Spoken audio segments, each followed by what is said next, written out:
Hello there, my very good friends. On today's wrestling news, the flippin' Fiend. Over on Raw, someone shackling for a repackaging. Kind of rhymes. Got the real reason. Triple H brought Karrion Kross back to WWE. And strap yourself in because man likes tweets. What a show we've got lined up for you on this chaotic Monday morning. This is the news. Wilborn's not here. I don't have his panache. But we're going to roll through anyway. I have his name. You do indeed. You got half this of his chair name. is... It's an absolute How long have you been nightmare. doing that? About a year. I'll get you a new chair. Yeah, get some WWE D40. That's the one. Anyway, we're going to kick things off by talking about the flippin' Fiend, as we teased in the intro. Windham Rotunda, the former Bray Wyatt, he's been teasing again. He loves a tease, this man, but this is probably his most overt one yet. It was yesterday, and it got everybody talking. He posted one of his... things on social media. Obviously, he's still unemployed. He's been out of wrestling since last June or July when he got released by WWE, which is a big surprise to everyone. He's been doing his horror movie stuff. He's been all over the place. He's been teasing. He's done a couple of conventions. But here, right, I'll just read this to you, right? Come on then. Wrestling is not a love story. I sound like bloody Randy Savage. Wrestling is not a love story. It's a fairy tale for masochists. A comedy for people who criticize punchlines. A fantasy most can't understand. A spectacle no one can deny. Lines are blurred. Heroes are villains. Budgets are cuts. Nudge, nudge, wink, wink. Business is business. But it can also be a land where dead men walk. That's about the Undertaker, that. Where honor, capital H, makes you elite. And there's two more references. Where demons run for office. Pain. And rock bottom is a reason to rejoice. Woo. It's an escape.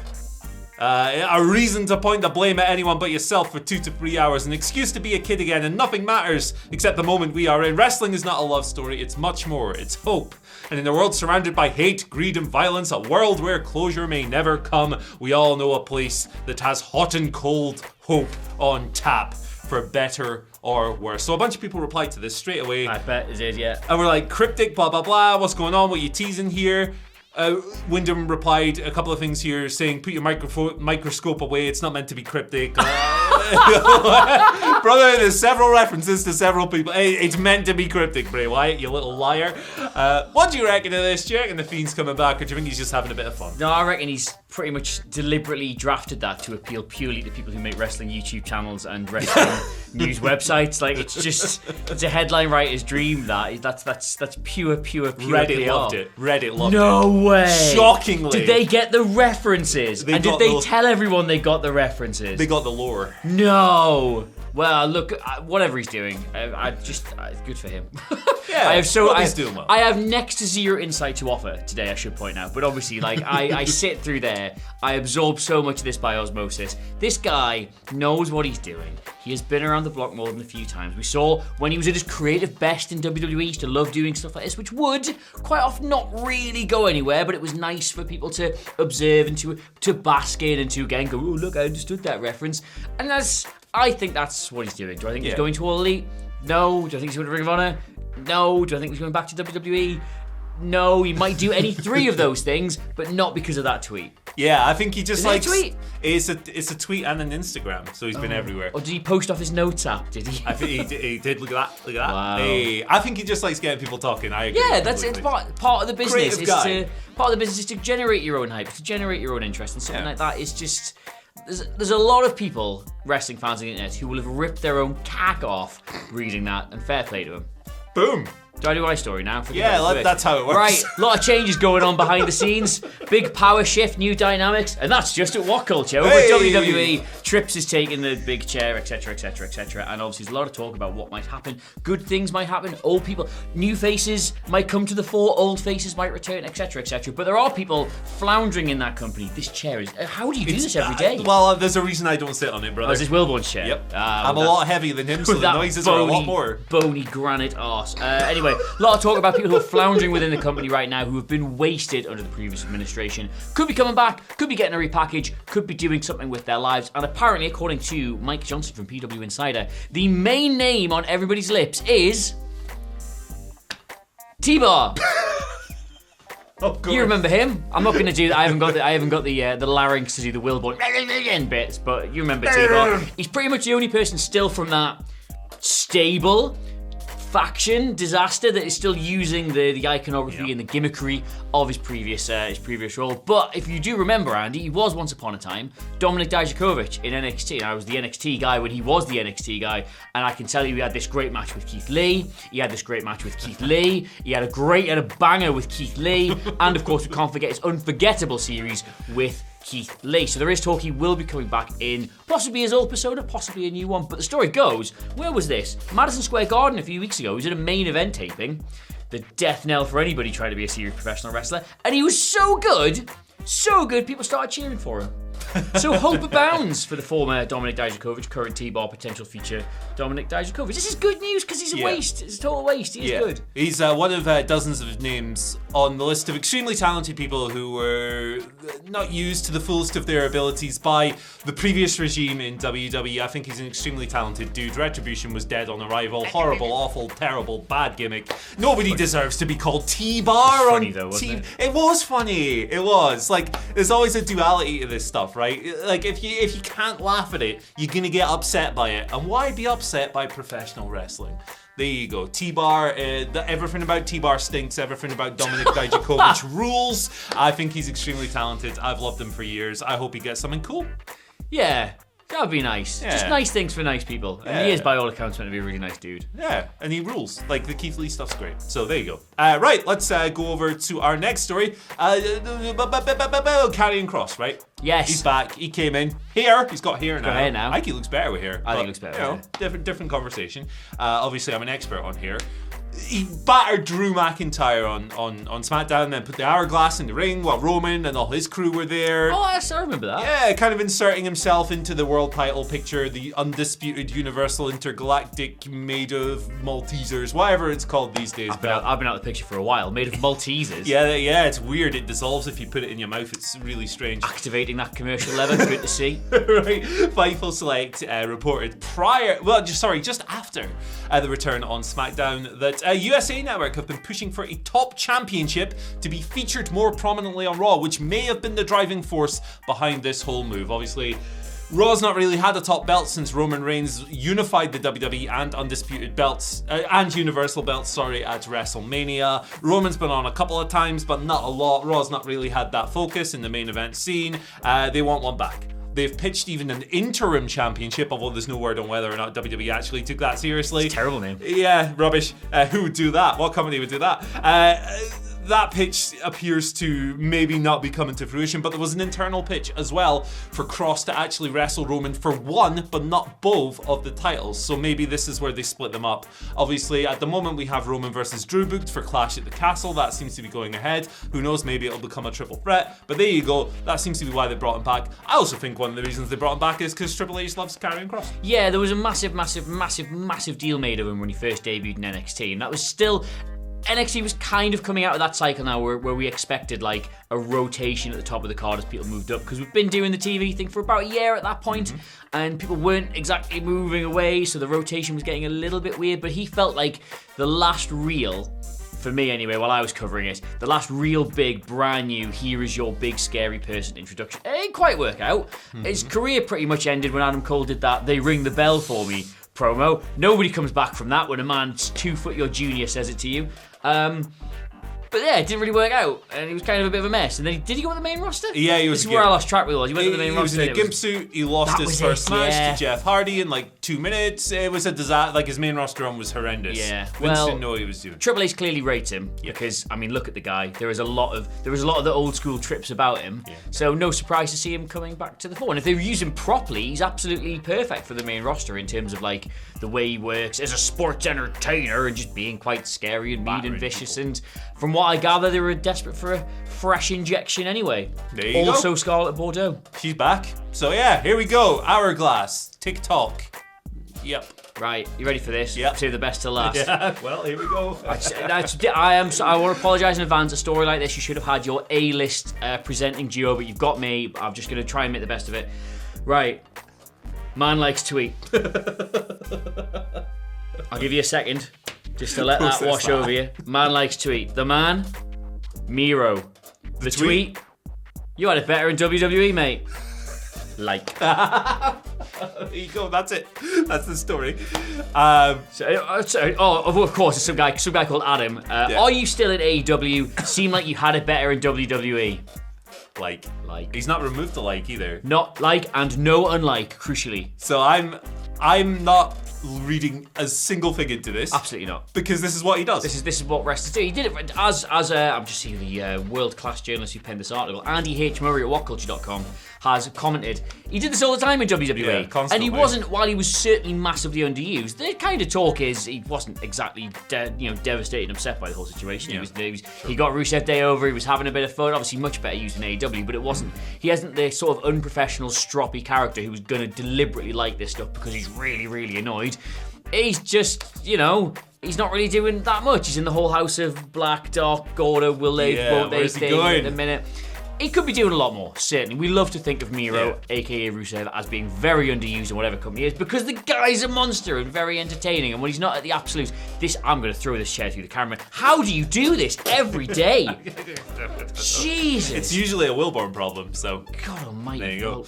Anyway, happy birthday, Wilborn, by the way. Is it today? Yeah, send him a Happy message. birthday, Wilborn. Hey. Yeah, tweet him saying happy birthday. Just do as you're told. Right, so, not remove the tweet. AEW, I don't think there's any real reason to worry or be concerned here. I think the guy's just trying to get people like us to talk about it. Exactly. He used to do this like every month when he was in WWE. Like a tweet or tweet something suggest. It's just what he does. He loves this stuff. He's also under AEW contract until 2026. I couldn't believe that when I read this story. 2026. Yeah. So like for me, right? If I'm running a wrestling company, I've got Miro on TV every week. I think he's awesome. But I'm not Tony Khan, so whatever. Look, he's in this storyline with the Dark Order. He's gonna have a match with Malachi Black. It's gonna rule. That's really good. Everything's gonna be fun in the end. It's cool. Don't worry. Be happy. I like Miro just kind of walking into a room, pulling the pin of the grenade, throwing it in, and walking out.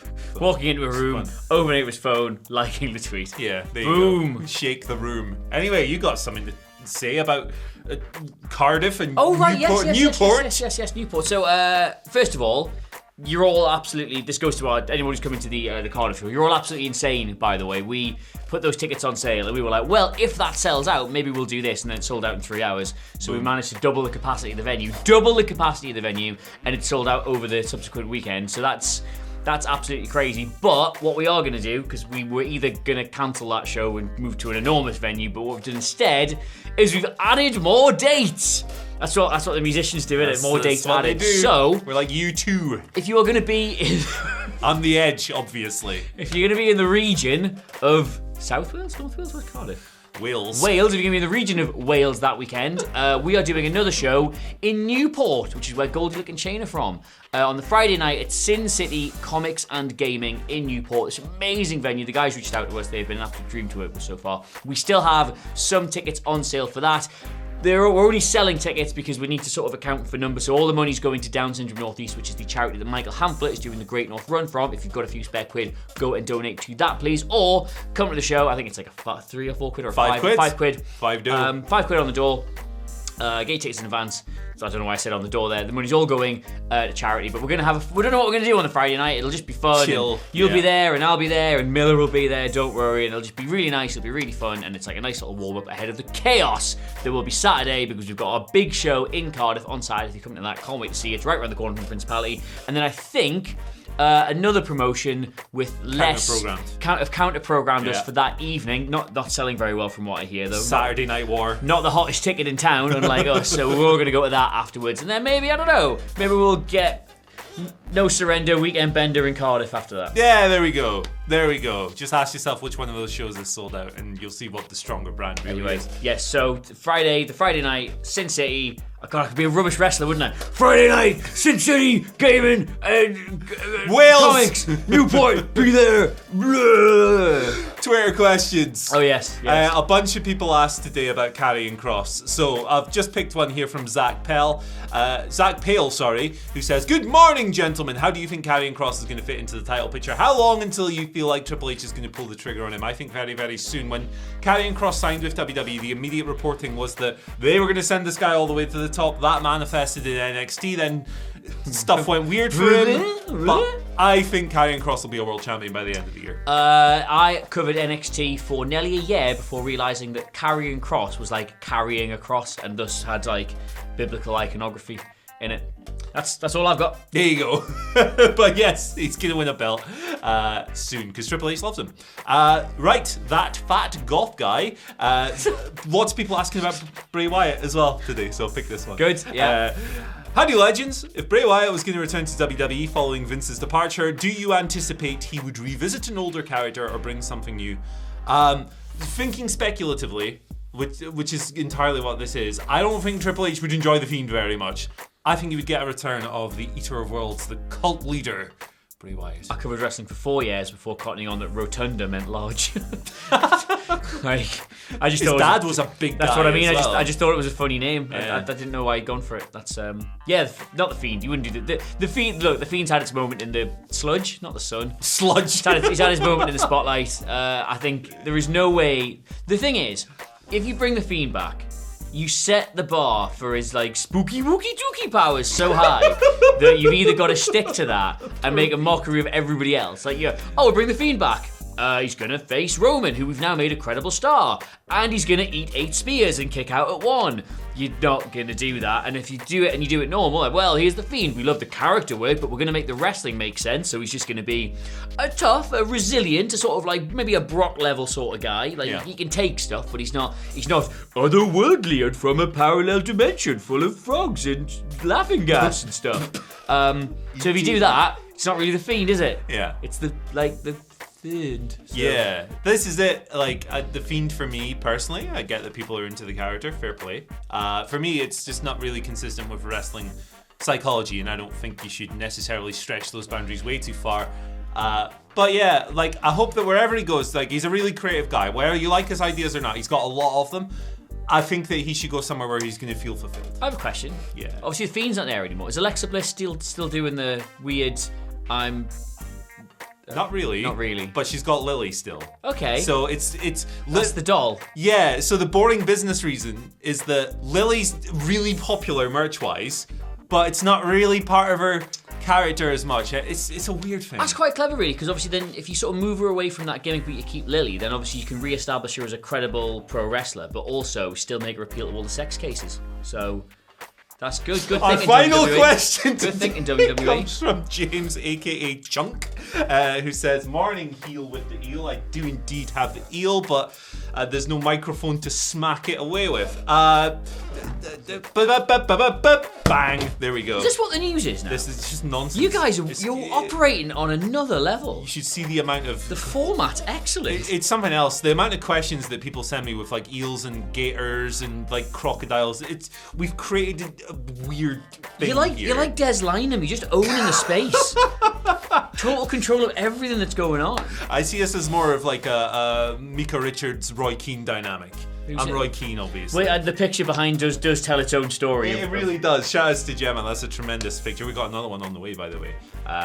Wait till you see the new article we got coming in. But James asks, do you see Triple H switching NXT back to Wednesday night to reignite the war? This is a spicy question. My answer is a straightforward no, because out of 75 weeks on TV, NXT finished above AEW in the nightly rankings once. There's your answer. Yeah, but Triple H is a petty man. Yeah, right? I mean, is anybody more motivated by anything in this world than spite? Yeah, true. The Wednesday spite wars, we'll end up calling it. I certainly hope not, because logistically, from a content perspective, it's much easier at not being on the same night for all of us. Never mind those who are presenting the goddamn show. So, no, I hope not. That would be silly to me. What is the future of NXT now that Triple H? I know they obviously took him off the thing, and then he was, and then on the 7th day he rose again, and then he's taken over the whole kingdom. But so the word on the street, and the eel found this out from his sources on the street where he lives. It's very underwater. Combination perhaps of black and gold and 2.0. So like the signing policy might shift back. You know, we might bring in WWE the more indie names like they used to, combined with the kind of athletes that they've been recruiting recently. So I think we're going to get some weird mishmash, which to me seems quite sensible. Okay, so less horny, same level of horny? I think less horny. Less horny. Okay. Vince is gone. Johnny Ace is gone. Yeah, fair enough. Yeah, I mean, purely on a backstage level, the horniness has gone down about 10 decibels, I would imagine. Exactly, and speaking of horny, here's today's and finally, Blobby Lashley. There you go.